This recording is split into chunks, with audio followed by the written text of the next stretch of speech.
கிறிஸ்துவுக்குள் அன்பானவர்களே, இந்த பரிசுத்தமான நல்ல நாளிலும் ஆண்டவரை ஆராதிக்கும்படியாக வந்திருக்கிற உங்கள் அனைவரையும் இறைமைந்தனாம் இயேசு கிறிஸ்துவின் பேரிலே வாழ்த்தி வரவேற்கிறோம்.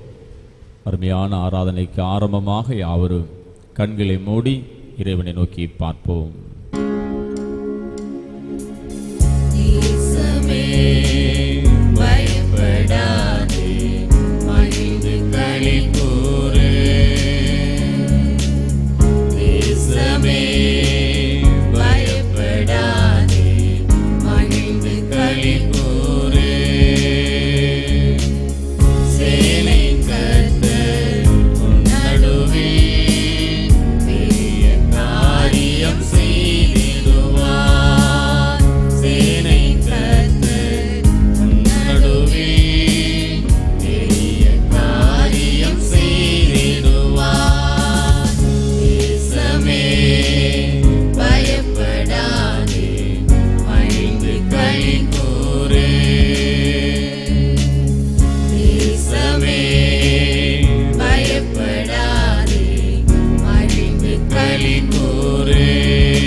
கர்த்தருக்கு புதுப்பாட்டை பாடுங்கள். பூமியின் குடிகளே எல்லாரும் கர்த்தரை பாடுங்கள்.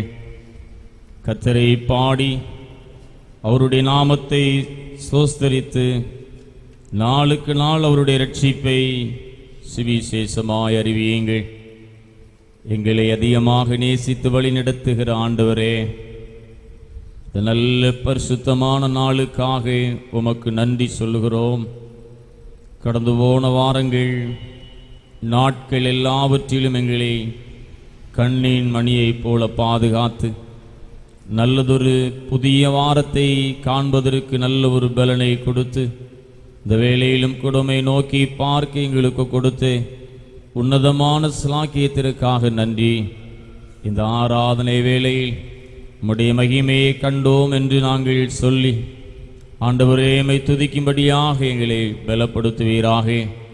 இந்த ஆராதனையில் அநேக அற்புதங்கள் அடையாளங்கள் நடக்கத்தக்கதாக நீர் எங்கள் மத்தியிலே செயலாற்றுவீராக. உள்ளத்தின் ஆழத்திலிருந்து நாங்கள் உண்மையாய் உம்மை நோக்கி கூப்பிடக்கூடிய நல்ல ஒரு ஸ்லாக்கியத்தை எங்களுக்கு தருவீராக. தேவ மகிமை எங்களை ஆளுகை செய்யட்டும். ஒரு மனதின் ஆவியை கொடுத்து உம்மை போற்றி துதிக்க எல்லா பலனை தாரும். ஆராதனை முழுவதையும் நீரே பொறுப்படுத்தி வழிநடத்தி தாரும். இயேசு கிறிஸ்துவின் மூலமாக ஜெபிக்கிறோம் அன்பு நிறைந்த பிதாவே.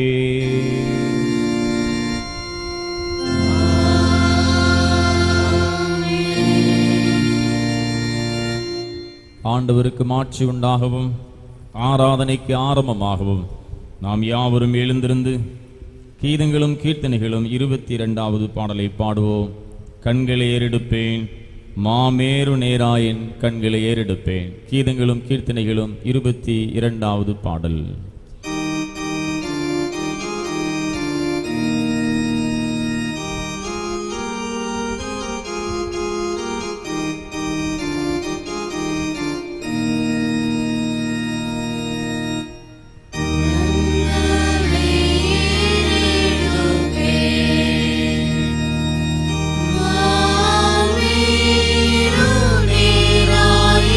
கண்களை ஏறெடுப்பேன்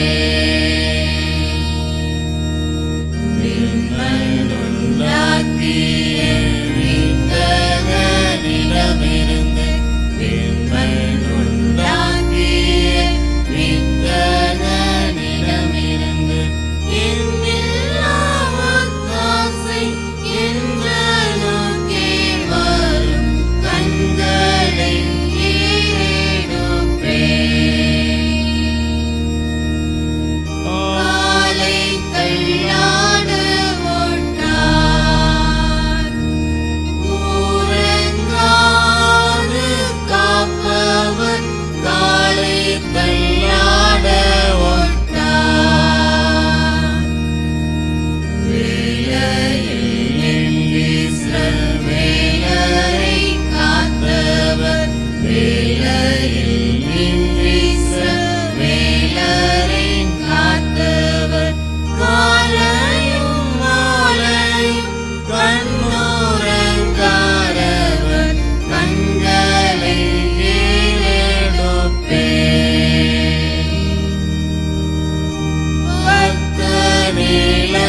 பக்தனிலல்லவரே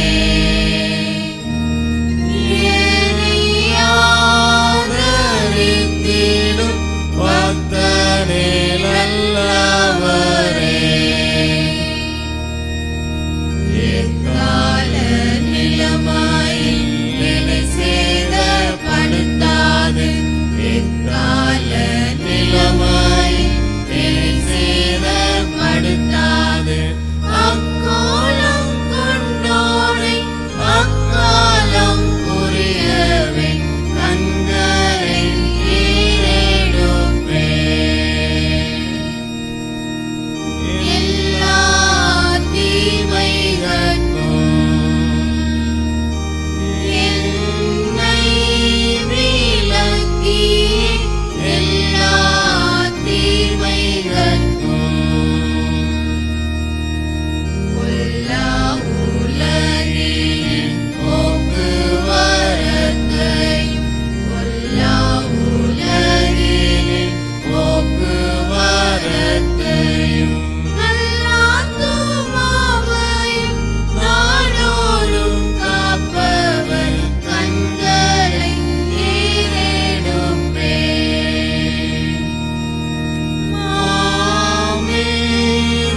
மாமேருமேராய் கண்களை ஏறெடுப்பேன்.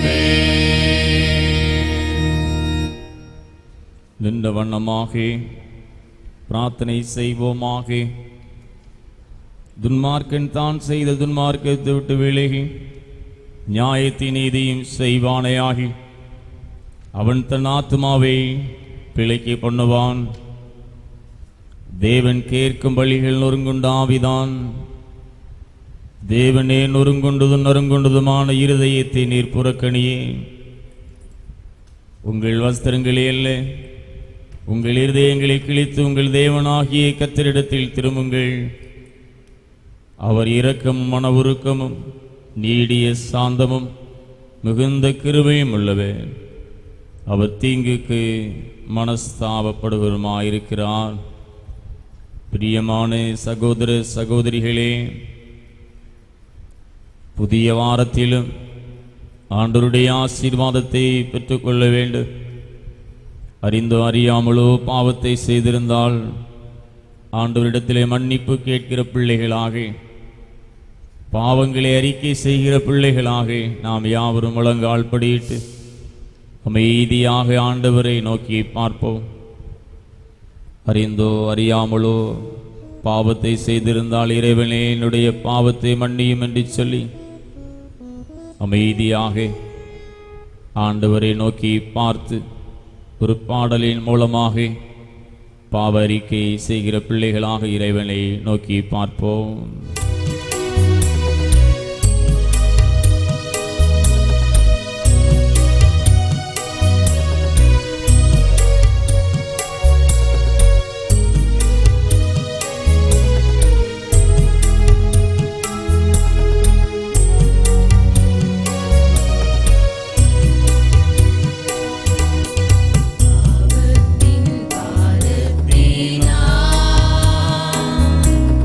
தவித்தே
கசிந்து நொந்தே கண்ணீரை துடைத்திடுமே. மனம் கசிந்து நொந்தே கண்ணீரை துடைத்திடுமே. கல்லனாயினும் நீ பெற்ற பிள்ளை அல்லோ. கல்லனுக்கருள் செய்த தள்ளாதே சிலுவை நாதா. கல்லனுக்கருள் செய்த தள்ளாதே சிலுவை நாதா. தாய் தந்தை தமரெல்லாம் என்னை கைவிடுவார்கள். சாகும் நாளனை தாங்குவார். நீரல்லால் யாருமில்லை. சாகும் நாளனை தாங்குவார். நீரல்லால் யாருமில்லை. பாவத்தின் பாரத்தினாய் தவித்திடும் பாவி என்னை கிருபை பிரவாகத்தால் தேற்றிடுமே சுனாதா. நின் கிருபை பிரவாகத்தால் தேற்றிடுமே சுனாதா.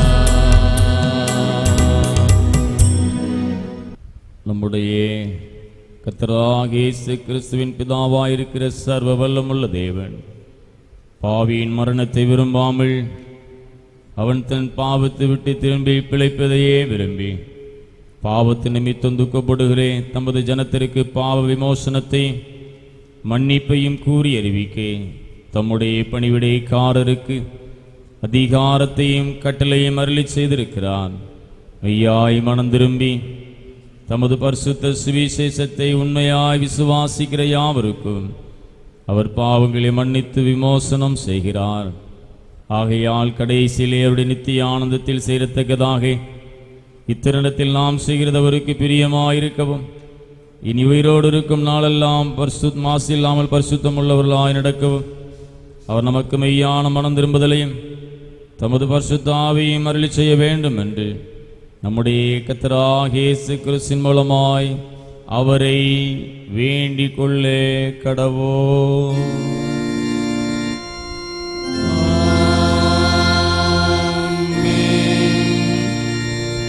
ஜெபம் பண்ண கடவோம்.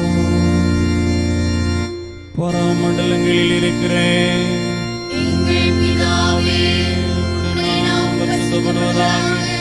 உம்முடைய ராஜ்யம் வருவதாக. உம்முடைய சித்தம் பரமண்டலத்திலே செய்யப்படுவது போல பூமியில் செய்யப்படுவதாக.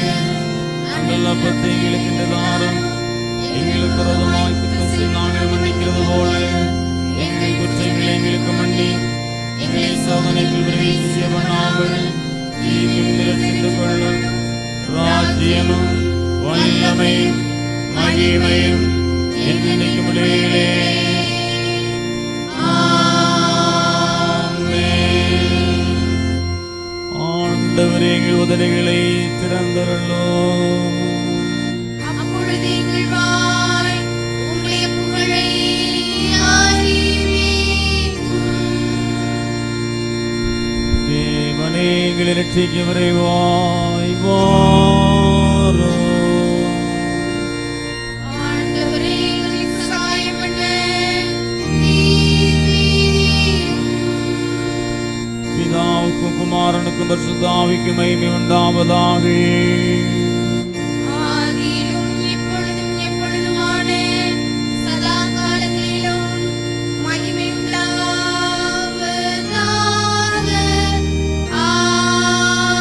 ஆமென். துதியுங்கள். நாமம் துதிக்கப்படுவதாக.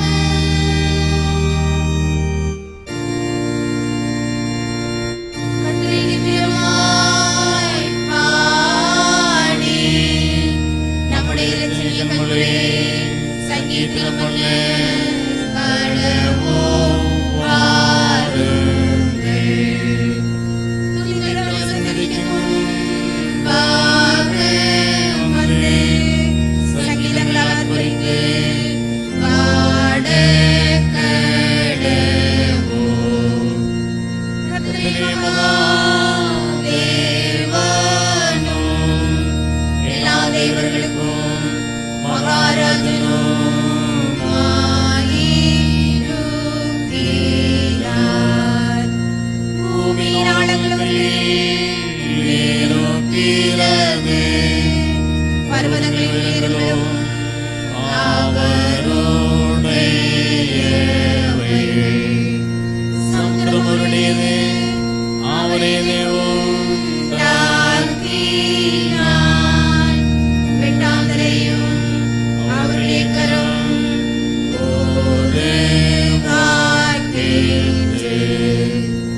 நம்மை உண்டாக்கின கர்த்தருக்கு முன்பாக நாம் பணிந்து குனிந்து முழங்காற்படியிட கடவோம் வாருங்கள். அவர் நம்முடைய தேவன், நாம் அவர் மேய்ச்சலின் ஜனங்களும் அவர் கைக்குள்ளான ஆடுகளும். ஆமென்.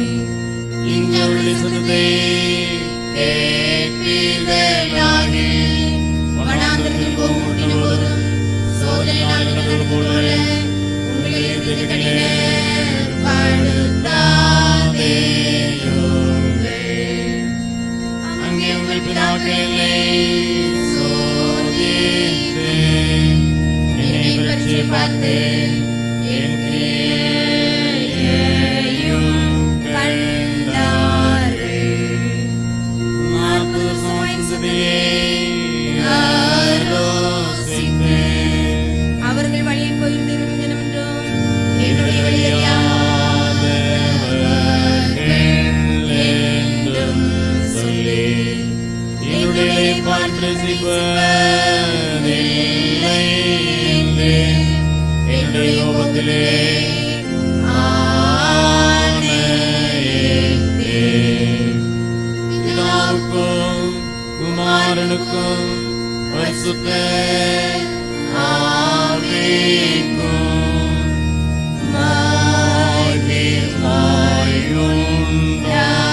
மகிமையுண்டாவதாக. ஆதியிலும் இப்பொழுதும் எப்பொழுதுமான சதா காலங்களிலும் மகிமையுண்டாவதாக. ஆமென். மாறி மாறி வாசிக்க வேண்டிய சங்கீதம் 82ஆம் சங்கீதம். தேவ சபையிலே தேவன் எழுந்தருளியிருக்கிறார். தேவர்களின் நடுவிலே அவர் நியாயம் விசாரிக்கிறார். எதுவரைக்கும் நீங்கள் அநியாய தீர்ப்பு செய்து துன்மார்க்கருக்கு முகதாட்சணியம் பண்ணுவீர்கள்? ஏழைக்கும் திக்கற்ற பிள்ளைக்கும் நியாயம் செய்து சிறுமைப்பட்டவனுக்கும் திக்கற்றவனுக்கும் நீதி செய்யுங்கள். பலவீனனையும் எளியவனையும் விடுவித்து துன்மார்க்கரின் கைக்கு அவர்களை தப்புவியுங்கள். அறியாமலும் உணராமலும் இருக்கிறார்கள், அந்த காரத்திலே நடக்கிறார்கள். தேசத்தின் அஸ்திபாரங்களெல்லாம் அசைகிறது. நீங்கள் தேவர்கள் என்றும் நீங்கள் எல்லாரும் உன்னதமானவரின் மக்கள் என்று நான் சொல்லியிருந்தேன். ஆனாலும் நீங்கள் மனுஷரைப் போல செத்து லோக பிரபுக்களில் ஒருவனைப் போல விழுந்து போவீர்கள். தேவனே எழுந்தருளும், பூமிக்கு நியாய தீர்ப்பு செய்யும். நீரே சகல ஜாதிகளையும் சுதந்திரமாக கொண்டீர்கள். பிதாவுக்கும் குமாரனுக்கும் பரிசுத்த ஆவிக்கும் மகிமை உண்டாவதாக. ஆதியிலும் இப்பொழுதும்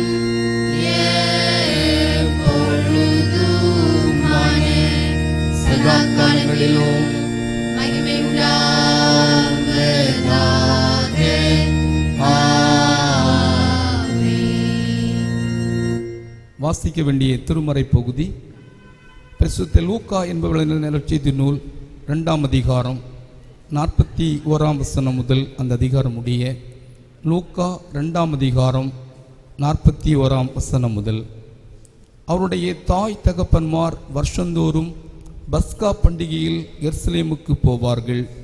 அவருக்கு 12 வயதான போது அவர்கள் அந்த பண்டிகையை முறைமையின்படி எருசலேமுக்கு போய் பண்டிகை நாட்கள் முடிந்து திரும்பி வருகிற போது பிள்ளையாகிய இயேசு எருசலேமிலே இருந்து விட்டார். இது அவருடைய தாயாருக்கும் யோசேப்புக்கும் தெரியாதிருந்தது. அவர் பிரயாணக்காரனின் கூட்டத்திலே இருப்பார் என்று அவர்கள் நினைத்து ஒரு நாள் பிரயாணம் வந்து உறவின் முறையாரிடத்திலும் அறிமுகமானவர்களிடத்திலும் அவரை தேடினார்கள். காணாததினாலே அவரை தேடிக்கொண்டே எருசலேமுக்கு திரும்பி போனார்கள். 3 நாளைக்கு பின்பு அவர் தேவாலயத்தில் போதக நடுவில் உட்கார்ந்திருக்கவும் அவர்கள் பேசுகிறதை கேட்கவும் அவர்களை வினாவவும் கண்டார்கள். அவர் பேச கேட்ட யாவரும் அவருடைய புத்தியையும் அவர் சொன்ன மாறுத்தரங்களை குறித்து பிரமித்தார்கள். தாய் தகப்பன்மாரும் அவரை கண்டு ஆச்சரியப்பட்டார்கள். அப்பொழுது அவருடைய தாயார் அவரை நோக்கி, மகனே, ஏன் எங்களுக்கு இப்படி செய்தாய்? இதோ உன் தகப்பனும் நானும் விசாரத்தோடே உன்னை தேடினோமே என்றாள். அதற்கு அவர், நீங்கள் ஏன் என்னை தேடினீர்கள்? என் பிதாவுக்கடுத்தவைகளில் நான் இருக்க வேண்டியதென்று அறியீர்களா என்றார். தங்களுக்கு அவர் சொன்ன வார்த்தையை அவர்கள் உணர்ந்து கொள்ளவில்லை. பின்பு அவர் அவர்களுடைய கூட போய் நாசரேத்தூரில் சேர்ந்து அவர்களுக்கு கீழ்ப்படிந்திருந்தார். அவருடைய தாய் இந்த சங்கதியெல்லாம் தன் இருதயத்திலே வைத்து கொண்டாள். இயேசுவானவர் ஞானத்திலும் வளர்த்தியிலும் தேவ கிருபையிலும் மனுஷர் தயவிலும் அதிகமாய் விருத்தி அடைந்தார் என்பது. வாசிக்க வேண்டிய வேத பாகம் வாசித்தாயிற்று. நாம் யாவரும் எழுந்திருந்து நம்முடைய விசுவாச அறிக்கையை பாடல் மூலமாக யாவரும் சேர்ந்து பாடுவோம்.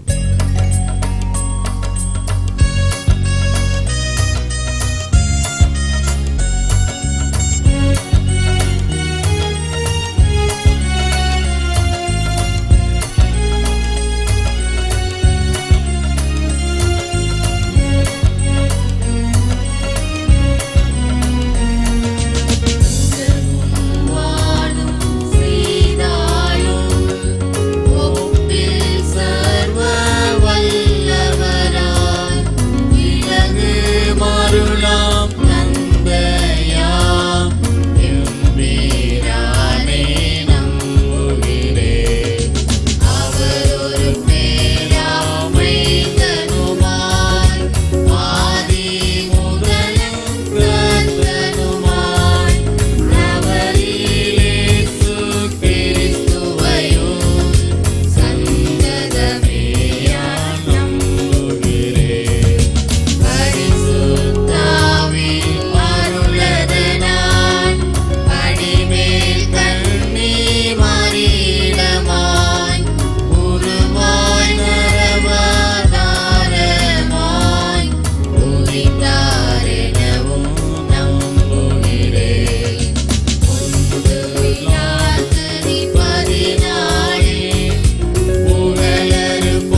ஆயத்தமாக நாம் யாவரும் எழுந்திருந்து கீதங்களும் கீர்த்தனைகளும் 558வது பாடலை பாடுவோம். அன்பே பிரதானம், சகோதர அன்பே பிரதானம். கீதங்களும் கீர்த்தனைகளும் 558.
ஆயத்தமாக நாம் யாவரும் கண்களை மூடி ஆண்டவர் நம்மோடு பேசும்படியாக யாவரும் இறைவனை நோக்கி பார்ப்போம்.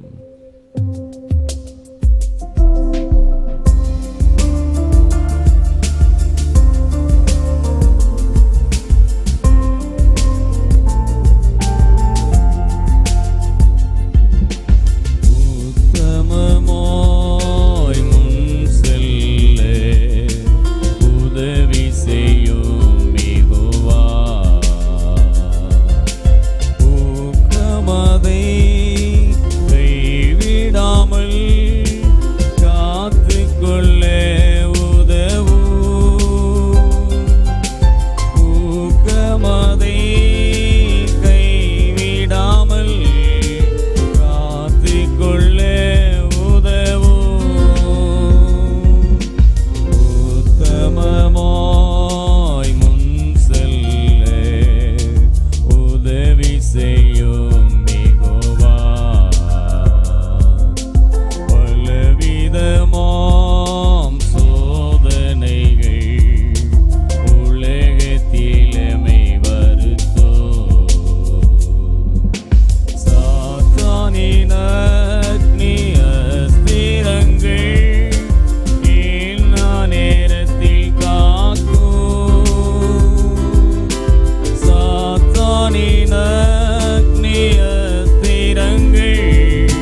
எங்களை நேசிக்கிற தகப்பனே, எங்களோடு நீர் பேசும்.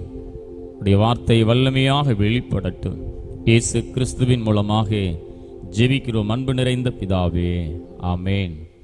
கிறிஸ்துவுக்குள் அன்பானவர்களே, இந்த நல்ல நாளிலும் கூட, இந்த பரிசுத்தமான நாளிலே உங்கள் யாவரையும் அன்போடு நான் வாழ்த்துகிறேன். ஆண்டவே, இந்த புதிய வாரத்திலும் அநேக நன்மைகளை, கிருபைகளை நாம் ஒவ்வொருவருக்கும் கொடுத்து நம்மை ஆசீர்வதிப்பாராக. இந்த பரிசுத்தமான நாளிலும் கூட ஆண்டவருடைய ஆராதனையிலே நாம் கலந்து கொள்ளும் பொழுது ஆண்டவர் நல்ல தீர்க்காயிலையும் நல்ல சந்தோஷத்தையும் சமாதானத்தையும் நம்ம கொடுத்து நம்மை மகிமைப்படுத்துகிற ஒரு தேவனாக இருக்கிறார். அப்படிப்பட்ட ஒரு உன்னதமான சிலாக்கியத்தை, ஆசீர்வாதத்தை பெற்றுக்கொள்ளும் வண்ணமாக நாம் எல்லாரும் ஆண்டவருடைய பாதப்படியிலே அமர்ந்திருக்கிறோம். தர்மையான நல்ல வேளையிலும் கூட ஆவியின் கனிகள் என்று அநேக காரியங்கள் நமக்கு சொல்லப்பட்டிருக்கிறது. அன்பு, சந்தோஷம், சமாதானம், நீடிய பொறுமை, தயவு, நற்குணம், விசுவாசம், சாந்தம், இச்சையடக்கம் போன்ற அருமையான காரியங்கள் எல்லாம் நமக்கு சொல்லப்பட்டிருக்கிறது. தர்மையான ஆவியின் கனிகளின்படி நம்முடைய உள்ளத்திலே நாம் எல்லாவற்றையும் வெளிப்படுத்தும் பொழுது இறைவன் நமக்கு ஏராளமான நல்ல ஆசீர்வாதங்களை கொடுத்து நம்மை வழிநடத்துகிற நல்ல ஒரு தெய்வமாக இருக்கிறார் என்பதை நாம் ஒருபோதும் மறந்து போகக்கூடாது. தர்மையான வேளையிலும் கூட நாம் எப்பொழுதும் ஒரு சாந்த குணம் ஒரு பிள்ளைகளாக இருக்கும்படியாக நம்மை ஒப்பு கொடுக்கும் பொழுது, எல்லாவற்றிலும் நாம் பொறுமையாக இருக்கும் பொழுது இறைவன் நமக்கு மேலான நன்மைகளை வைத்திருக்கிறார்.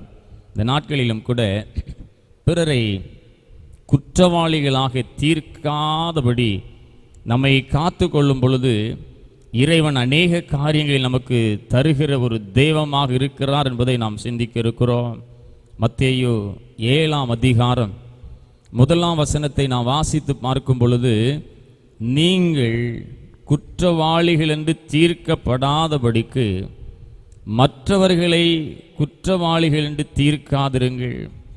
இப்படிப்பட்ட ஒரு உயர்ந்த நற்குணம், இது ஒரு சாந்தம் நமக்குள்ளாக இருக்கும் பொழுதுதான் இப்படிப்பட்டதான மேலான நற்குணங்களை நாம் வெளிப்படுத்த முடியும்.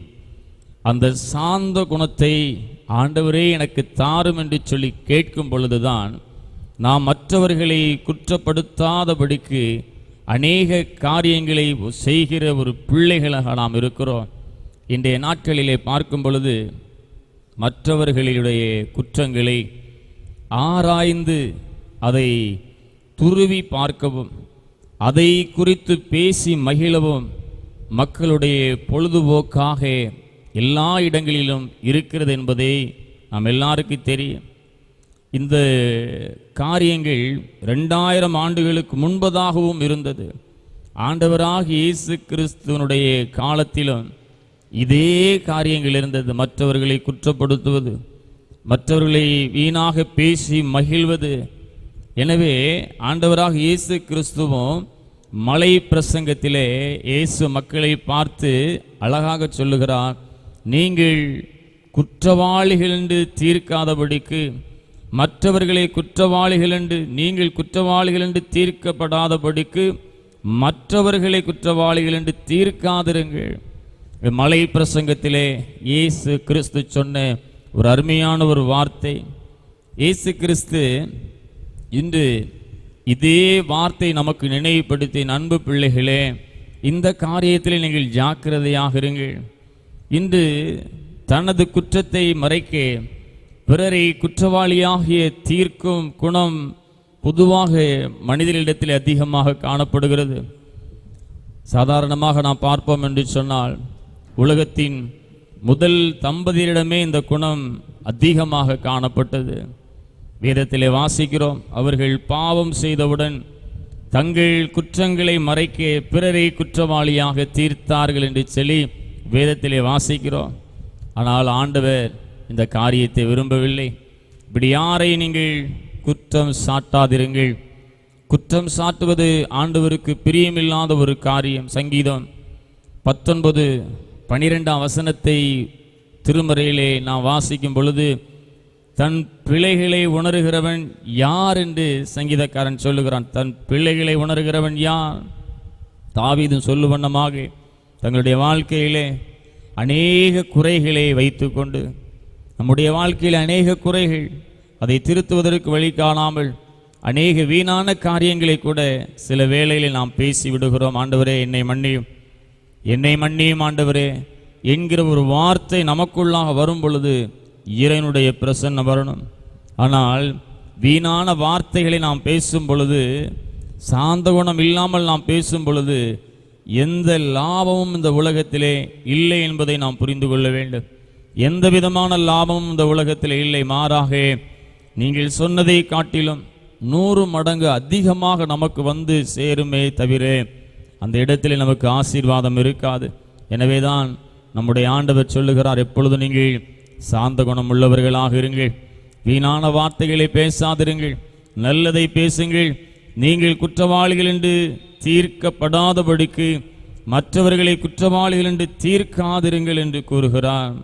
தர்மையான பரிசுத்தமான நாளிலும் கூட ஆண்டவரே, நான் அந்த சாந்த குணத்தை பெற்றுக்கொண்டு மகா பரிசுத்தமாக நன்மையான காரியங்களை செய்வதற்கு எனக்கு நல்ல ஒரு பலனை தாரும் என்று சொல்லி ஆண்டவரிடத்திலே நாம் மண்டியிட்டு கேட்கும் பொழுது இறைவன் நமக்கு அநேக ஆசீர்வாதங்களை கொடுப்பார். இந்த அருமையான வாரத்திலும் கூட அன்பு பிள்ளைகளை, சாந்த குணம் உள்ள பிள்ளைகளாக இருங்கள், மற்றவர்களை குற்றவாளிகள் என்று தீர்க்காதிருங்கள். நீங்கள் எப்பொழுதும் மிகவும் பரிசுத்தமாக நலமானதை பேசுங்கள். நாம் ஏன் பிறரை குற்றவாளிகள் என்று தீர்க்கக்கூடாது என்பதை சிந்திக்கும் பொழுது சில காரியங்கள் திருமறையில் சொல்லப்பட்டிருக்கிறது. நாம் ஏன் மற்றவர்களை குற்றவாளிகள் என்று தீர்க்கக்கூடாது என்று சொல்லி பார்க்கும் பொழுது, திருமறையிலே நாம் ஒவ்வொன்றாக வாசிக்கும் பொழுது நாமே குற்றவாளிகள். இந்த உலகத்தில் எல்லாரும் குற்றவாளிகள். மத்தேயு 7:3 வசனத்தை நாம் வாசிக்கும் பொழுது, நீ உன் கண்ணில் இருக்கிற உத்திரத்தை உணராமல் உன் சகோதரன் கண்ணில் இருக்கிற துரும்பை பார்க்கிறதில்லை. நீ உன் கண்ணில் இருக்கிற உத்திரத்தை உணராமல் உன் சகோதரன் கண்ணில் இருக்கிற துரும்பை பார்க்கிறதில்லை. இந்த வசனத்தை வாசிக்கும் பொழுது இயேசு இரட்சகே குற்றம் சாட்டுகிறவனை நோக்கி அவன் மற்றவர்களை திருத்துவதற்கு முன்னால் தனது சொந்த கண்ணில் இருக்கும் உத்திரத்தை எடுத்து போட வேண்டும் என்று அங்கு சொல்வதை பார்க்கிறோம். குற்றம் சாட்டுகிற குணத்தை முற்றிலுமாக விட்டுவிட வேண்டும் என்று, தன்னுடைய சொந்த பாவத்தை அறிக்கை செய்து விட்டுவிட வேண்டும் என்று சொல்லி ஆலோசனை சொல்லுகிறதை நாம் இங்கு பார்க்கிறோம். விபச்சாரத்திலே கையும் களவுமாக பிடிக்கப்பட்ட பெண், அவர்களை பற்றி வேதத்திலே வாசிக்கிறோம். அப்படிப்பட்ட ஒரு பெரிய பாவத்தை செய்தால் நியாயப்பிரமாணத்தின்படி அவர்களை கல்லெறிந்து கொள்ள வேண்டும் என்கிற ஒரு சட்டம்தான் இருந்தது. ஆனால் அவர்களை இயேசுவினிடத்தில் கொண்டு வருகிறார்கள். இயேசு இரட்சகரோ அவர்களை பார்த்து யோவான் 8:7 அவர் சொல்லுகிறார், உங்களில் பாவம் இல்லாதவன் இவள் மேல் முதலாவது கல்லெறிய கடவன். அழகா சொல்றார். இந்த உலகத்தில் எல்லாருமே குற்றவாளிகள் தான். உங்களில் பாவம் இல்லாதவன் முதலாவது இவள் மேல் கல்லெறிய கடவன். இந்த வார்த்தைகளை கேட்ட அனைவரும் தங்கள் மனசாட்சியினால் கடிந்து கொள்ளப்பட்டு திரும்பி போய்விட்டார்கள். யாரும் அவர்களை கல்லெறியவில்லை. இதுதான் அன்றைக்கு நடந்தது. ஒரு குற்றவாளி இன்னொரு குற்றவாளியை நிந்திப்பதினால் எந்த பயனும் ஏற்பட போவதில்லை. அதை நாம் புரிந்து கொள்ள வேண்டும்.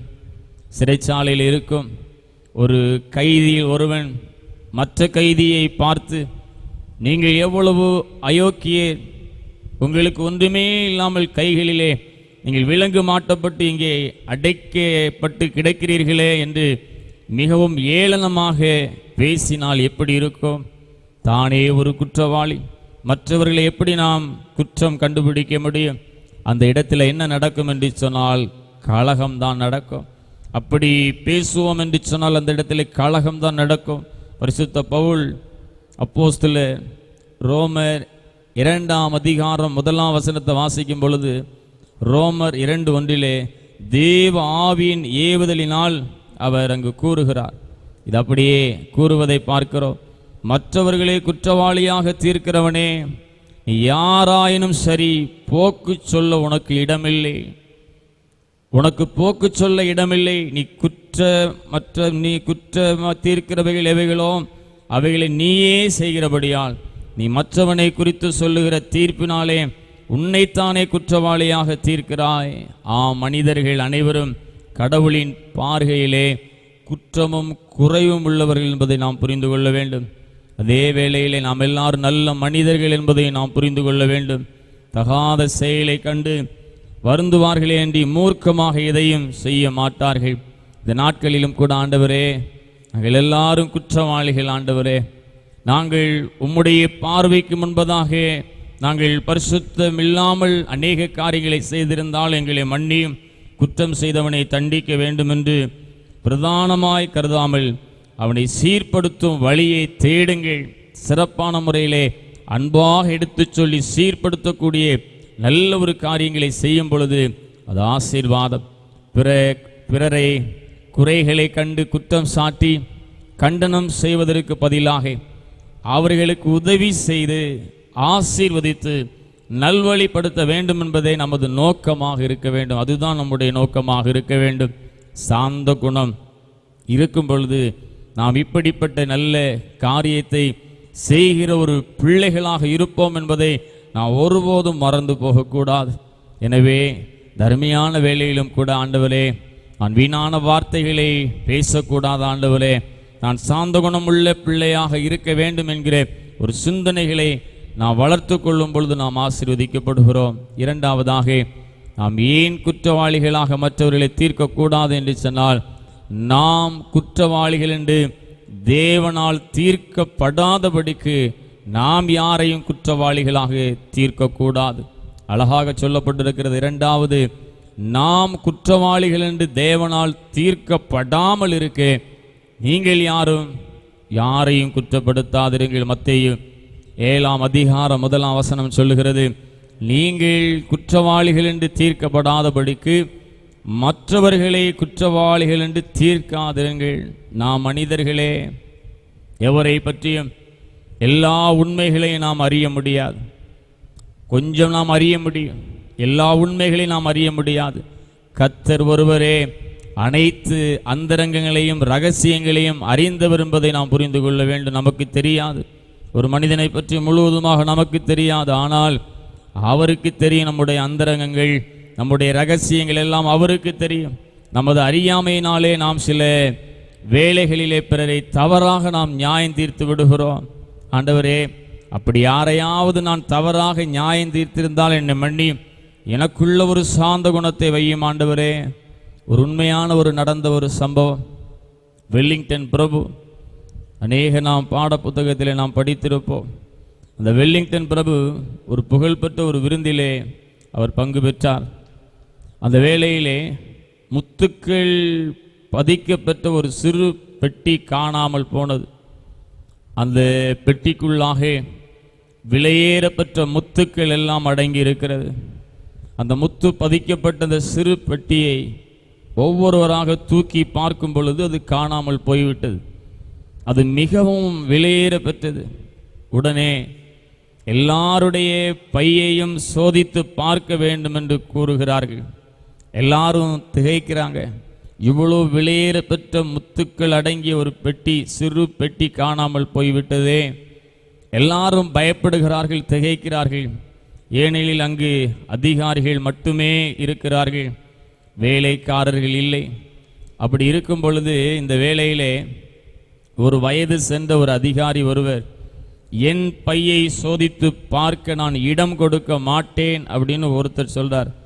என் பையை யாரும் சோதிக்க கூடாது, அது எனக்கு இழிவாய் போய்விடும் என்று இந்த வார்த்தையை கூறுகிறார். உடனே இவர் கருத்தினை யாருமே ஒப்புக்கொள்ளவில்லை.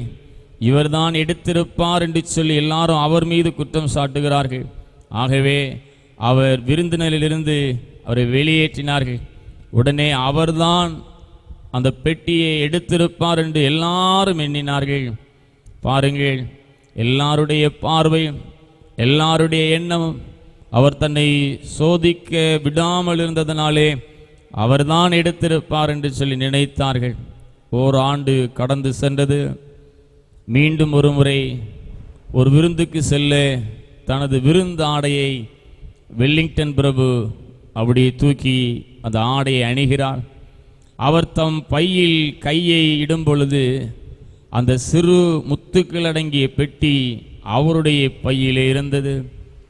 உடனடியாக அந்த வெல்லிங்டன் பிறகு மிகுந்த ஒரு பரபரப்பும் கவலையும் கொள்ளுகிறார். ஐயோ, வீணாக ஒரு மனுஷனை குற்றம் சுமத்தி விட்டோமே, இந்த பெட்டி என்னுடைய பையில் அல்லவா இருந்தது.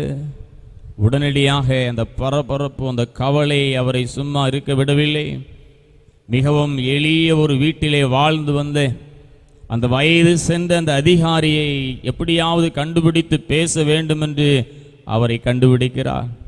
கண்டுபிடித்து அவரை மிகுந்த ஒரு தாழ்மையோடு மன்னிப்பு கேட்டார். அப்போ அவர் கேட்கிறார், ஏன் அன்னைக்கு உங்களுடைய பையை நீங்கள் சோதிக்க விடவில்லை என்று சொல்லும் பொழுது அவர் சொல்லுகிறார், ஐயா, ஏன் உங்கள் பையை அன்றைக்கு சோதிக்க விடவில்லை? அவர் அழகா சொல்லார், பசியால் வாடி இருந்த என் மனைவி மக்களுக்காக நான் சேர்த்த ரொட்டி துண்டுகளை என்னுடைய பையிலே வைத்திருந்தேன். அன்றைக்கு நீங்கள் என்னை சோதித்தால் அது எனக்கு இழிவாக இருக்கும் என்று சொல்லி நான் சோதிக்க விடவில்லை. இதை கேட்ட இந்த வெல்லிங்டன் பிரபு விம்மி விம்மி அழுதான். ஐயோ, வீணாக ஒரு மனிதனை நாம் குற்றம் சுமத்தி விட்டோமே, இப்படி நான் தீர்த்து விட்டேனே என்று சொல்லி அதிகமாக அழுதார். எனவேதான் நம்ம யாரையும் குற்றவாளிகளாக தீர்க்கக்கூடாது. நமக்கு ஒரு மனிதரை பற்றி குறைவாக தான் தெரியும், ஆண்டவருக்குத்தான் எல்லாம் தெரியும். அதே போல திருமறையிலே பார்க்கிறோம், அன்னாளை பார்க்கிறோம். அன்னாளின் பாரம் குழந்தையில்லையே என்று சொல்லி அவள் அழுகிறாள். ஆனால் ஏலி தவறுதலாக கணிக்கிறார். நீ எதுவரைக்கும் வெறித்திருப்பாய், உன் குடியை உன்னை விட்டு விலக்கு என்று 1 சாமுவேல் 1:14 சொல்லுகிறார். அப்படி யாரையும் நாம் குற்றம் சாட்டிவிடக்கூடாது. நீங்கள் குற்றம் சாட்டாமல் இருந்தால் தேவன் உங்களை குற்றம் சாட்டாதபடிக்கு அதிலிருந்து தப்பித்து கொள்ளக்கூடிய ஒரு பலன் கிடைக்கும். நமது தவறான கணிப்பு நிமித்தமும் தீர்ப்பு நிமித்தமும் கர்த்தர் நம்மை நியாய தீர்ப்பு நாளிலே குற்றவாளிகள் என்று தீர்ப்பார் என்றால் அது எத்தனை பரிதாபமான காரியம் என்பதை நாம் புரிந்து கொள்ள வேண்டும். வீண் பழியை யார் மீது நாம் சுமத்தக்கூடாது. நான் மிகுந்த நல்ல ஒரு ஞானத்துடனும் விவேகத்துடனும் ஜாக்கிரதையுடனும் நடந்து கொள்ள வேண்டும் என்று இறைவனிடத்தில் நாம் கேட்க வேண்டும். நாம் தேவனால் குற்றவாளிகள் என்று தீர்க்கப்படாதபடிக்கு பிறரை குற்றவாளிகளாக தீர்க்கக்கூடாது. நாம் குற்றவாளிகள், நாம் எல்லாரும் பாவிகள் தான். எனவே யாரையும் குற்றவாளிகளாக தீர்க்கக்கூடாது. தேவனால் நாம் குற்றவாளிகள் என்று தீர்க்காதபடிக்கு யாரையும் குற்றவாளிகள் என்று தீர்க்காதிருங்கள். மூன்றாவதாக, நாம் ஏன் குற்றவாளிகள் என்று மற்றவர்களை தீர்க்கக்கூடாது என்று சொன்னால், தீர்ப்பளிப்பது தேவனுக்குரியதாக இருக்கிறது. அது எந்த மனுஷனுக்கும் கிடையாது, அது யாருக்கும் கிடையாது. அது தீர்ப்பளிக்கக்கூடியது, அது தேவனுக்குரியது. மற்றவர்களை உடனடியாக கண்டித்து தீர்ப்பு சொல்ல அது நம்முடைய வேலை அல்ல என்பதை நாம் ஒவ்வொருவரும் புரிந்து கொள்ள வேண்டும்.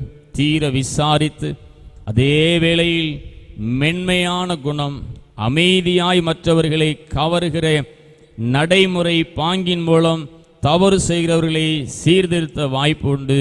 தீர்ப்பு கூற முடியாது. இறைவன் நம்மை ஒவ்வொரு நிமிஷமும் நம்மை பார்த்து கொண்டே இருக்கிறார். நீ அன்பு பிள்ளையே, நீ யாரையும் தீர்ப்பு கூற முடியாது. நீ சாந்த குணம் உள்ள பிள்ளையாக இரு. 1 கொரிந்தியர் 4:5 வாசிக்கும் பொழுது 1 கொரிந்தியர் 4:5 ஆதலால் கர்த்தர் வரும் அளவும் நீங்கள் காலத்திற்கு முன்னே யாதொன்றையும் குறித்து தீர்ப்பு சொல்லாதிருங்கள். இருளில் மறைந்திருக்கிறவர்களை அவர் வெளியரங்கமாக்கி இருதயங்களின் யோசனைகளையும் வெளிப்படுத்துவார். இந்த வசனம் நியாயம் தீர்க்கிறது. அதிகாரம் தேவனுக்குரியது மட்டுமே, அது வேறு யாருக்கும் கிடையாது. தேவனுக்குரியதை நாம் எடுத்து மற்றவர்களை நியாயம் தீர்ப்பது நமக்கு நல்லதல்ல என்பதை நாம் புரிந்து கொள்ள வேண்டும். அது என்னுடைய வேலையல்ல, அது நல்லதல்ல. அதே வேளையிலே சொல்லுகிறார் மத்தேயு 7:5 சொல்லுகிறது. மத்தேயு 7ஆம் அதிகாரம் 5ஆம் வசனம், முன்பு உன் கண்ணில் இருக்கிற உத்திரத்தை எடுத்து போட்டு பின்பு உன் சகோதரன் கண்ணில் இருக்கிற துரும்பை எடுத்து போட வகை பார்ப்பா என்றே சொல்லியிருக்கிறான். நம் கண்ணிலே எத்தனையோ உத்திரத்தை வைத்துவிட்டு பிறர் கண்ணிலே இருக்கக்கூடிய துரும்பை காட்டி பேசும்போதுதான் பிரச்சனை வருகிறது. பகைகள், வைராக்கியங்கள், கோபங்கள், கொலைகள், என்னென்ன காரியங்கள் எல்லாமோ நடக்கிறது. இந்த பரிசுத்தமான நாளிலும் கூட இறைவனே, என்னுடைய இருதயத்தை ஆராய்ந்து பார், என்னுடைய இருதயத்தை ஆராய்ந்து பார்த்து என்னிலே நீ பேசும் ஆண்டவரே. நான் பரிசுத்தமாக நான் இருக்க வேண்டும் ஆண்டவரே. நல்ல ஒரு சாந்த குணத்தை எனக்கு தாரும், ஞானமாக பேசக்கூடிய நல்ல ஒரு பலனை தாரும், எப்பொழுதுமே நோக்கி பார்த்து பிரகாசம் அடையக்கூடிய நல்ல ஒரு பலனை எனக்கு தாரும் ஆண்டவரே. நீதிமொழிகள் 19ஆம் அதிகாரம் 11ஆம் வசனம் சொல்லுகிறது. நீதிமொழிகள் 19:11, குற்றத்தை மன்னிப்பது அவனுக்கு மகிமை என்று சொல்லியிருக்கிறது. குற்றத்தை மன்னிப்பது அவனுக்கு மகிமை, அதை பிரசித்தப்படுத்தாதே, அது உனக்கு மகிமை, உனக்கு அது மகிமையை கொண்டு வரும், அது ஏராளமான ஆசீர்வாதங்களை கொண்டு வரும். எனவேதான் இறைவன், நீ குற்றவாளிகள் என்று தீர்க்காதபடிக்கு மற்றவர்களை நீ குற்றவாளியாக நீ தீர்க்காதிரு, நான் உன்னை ஆசீர்வதிப்பேன். நல்ல ஒரு சாந்த குணம் என்று சொல்லக்கூடிய இந்த ஆவியின் கனிகளிலே இந்த உண்டாகிய அந்த சாந்தம், அதை நீ பெற்றுக்கொள்ளும் பொழுது நான் உன்னை மகிமைப்படுத்துவேன். உன்னுடைய சிரசின் மேல ஒரு மகிமை வந்து அமரும், நான் உன்னை ஆசீர்வதிப்பேன், ஏராளமான நன்மைகளை நான் உனக்கு கொடுப்பேன். அன்பானவர்களே, ஏன் பிறரை குற்றவாளிகளாக தீர்க்கக்கூடாது? தர்மையான உலகத்தில் மகா தாழ்மையுள்ள ஒரு பிள்ளைகளாக இருந்து ஞானமாக பேசி யாரையும் குற்றவாளிகள் என்று தீர்க்காதபடிக்கு விவேகமாய் நடந்து கொள்ளுவோம் என்று சொன்னால் இறைவன் சொல்லுகிறார், நான் உன்னை ஆசீர்வதிப்பேன், நான் உன்னை மகிமைப்படுத்துவேன், உன்னை பலப்படுத்துவேன், யாவின் வரங்களினால் உன்னை நிரப்புவேன் என்று சொல்லுகிறார். ஏன் குற்றவாளிகள் என்று தீர்க்கக்கூடாது? நாமே பாவிகள், ஒவ்வொருவரும் எத்தனையோ பாவங்கள்.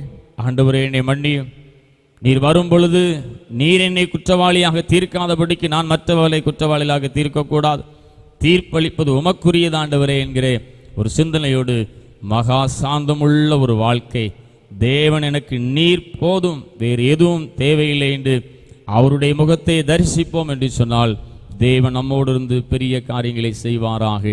ஆமென். ஜெபம் பண்ண கிடவோம். பரிசுத்தமுள்ள நல்ல தகப்பனே, பிறரை குற்றவாளிகள் என்று தீர்க்காதிருங்கள், சாந்த குணமுள்ள பிள்ளைகளாக இருங்கள் என்று எங்களுக்கு நல்ல ஒரு வார்த்தைகளை எங்களுக்கு நீர் கொடுத்ததற்காக நாங்கள் நன்றி சொல்லுகிறோம் ஆண்டவரே. சாந்த குணம் விலையேற பெற்றது ஆண்டவரே. நாங்கள் அப்படிப்பட்ட நற்குணங்களிலே வளர்ந்து வீணான வார்த்தைகளை நாங்கள் பேசாதபடி எல்லாவற்றிலும் நாங்கள் எச்சரிக்கையாக இருக்க வேண்டும் என்று எங்களோடு பேசினீரே, கோடி நன்றி. கடந்து போன வாரம் முழுவதும் எங்களை கண்ணின் மணியைப் போல பாதுகாத்து எங்களை வழிநடத்தினதற்காக நாங்கள் நன்றி சொல்லுகிறோம் ஆண்டவரே. ஒவ்வொரு நிமிஷமும் எங்களோடு இருந்தீர், எங்களை காத்து கொண்டீர், வல்லமையினால் எங்களை நிரப்பினீர், ஆவியின் கனிகளினால் நிரப்பிக் கொண்டிருக்கிறீர். அதற்காக நாங்கள் உம்மை துதிக்கிறோம் ஆண்டவரே. வீடுகளிலே இருந்து இந்த ஆராதனையிலே கலந்து கொண்ட பிள்ளைகளாக நாங்கள் இருக்கிறோம். எங்க மேலே இந்த சாந்த குணத்தின் பிரசன்னத்தை எங்களுக்கு நீர் தருவீராக. நாங்கள் யாரையும் குற்றவாளிகள் என்று தீர்க்காதபடிக்கு எங்களுக்கு ஒரு உன்னதமான பலனை கொடுத்து நீர் ஆசீர்வதிப்பீராக. நீடித்த நாட்களால் எங்களை திருப்தியாக்குவீராக.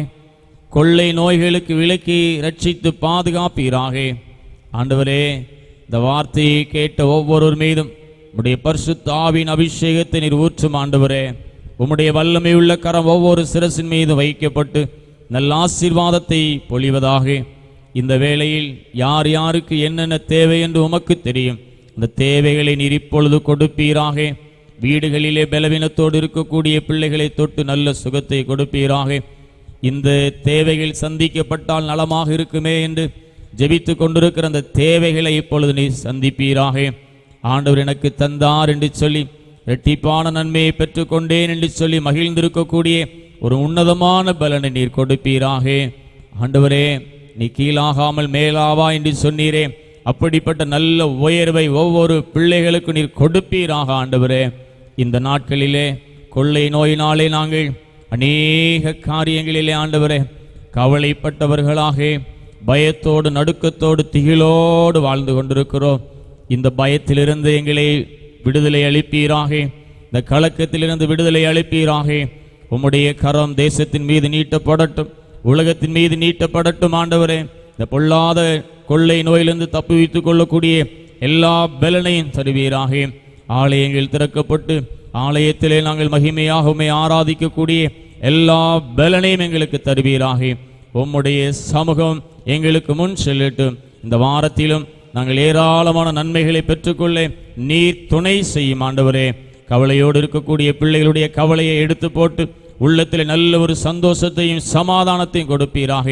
உம்முடைய முகம் இப்பொழுது ஒவ்வொரு முகத்திலும் ஆண்டவரே வீசும்படியாக, உம்முடைய வெளிச்சம் ஒவ்வொரு முகத்திலும் வீசும்படியாக ஆண்டவரே பிரகாசிக்க பண்ணுவீராக. உம்மால் ஆகாத காரியம் என்று ஒன்றுமே இல்லை. ஆண்டவரே, கேட்கிற பிள்ளைகளுக்கு எல்லாவற்றையும் கொடுத்து உன்னதமான ஆசீர்வாதத்தை கொடுத்து இந்த வாரம் எங்களுக்கு ஆசீர்வாதமாக, பாதுகாப்பாக, நல்ல ஒரு ஆரோக்கியமாக இருக்கு நீரே எங்களை வழிநடத்தி ஆசீர்வதியும். விசேஷமாக நாங்கள் யாரையும் குற்றவாளிகள் என்று தீர்க்காதபடிக்கு மகா ஞானமாக விவேகம் உள்ளவர்களாக பேசி உடைய நாமத்தை மகிமைப்படுத்த எங்களுக்கு எல்லா பலனையும் தாரும். இயேசு கிறிஸ்துவின் மூலமாக ஜெபிக்கிறோம் அன்பு நிறைந்த பிதாவே.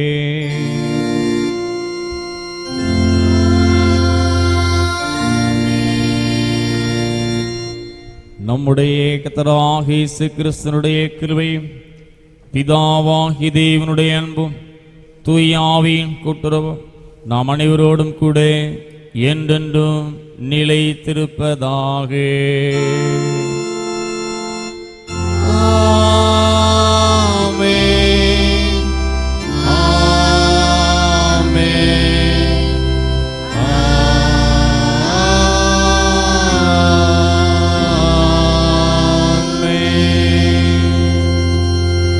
என் ஆத்துமாவே கர்த்தரை சோஸ்தரி, முழு உள்ளமே பரிசுத்த நாமத்தை சோஸ்தரி. என் ஆத்துமாவே கர்த்தரை சோஸ்தரி, கர்த்தர் செய்த சகல உபகாரங்களை மறவாதே. ஆமென். God bless you.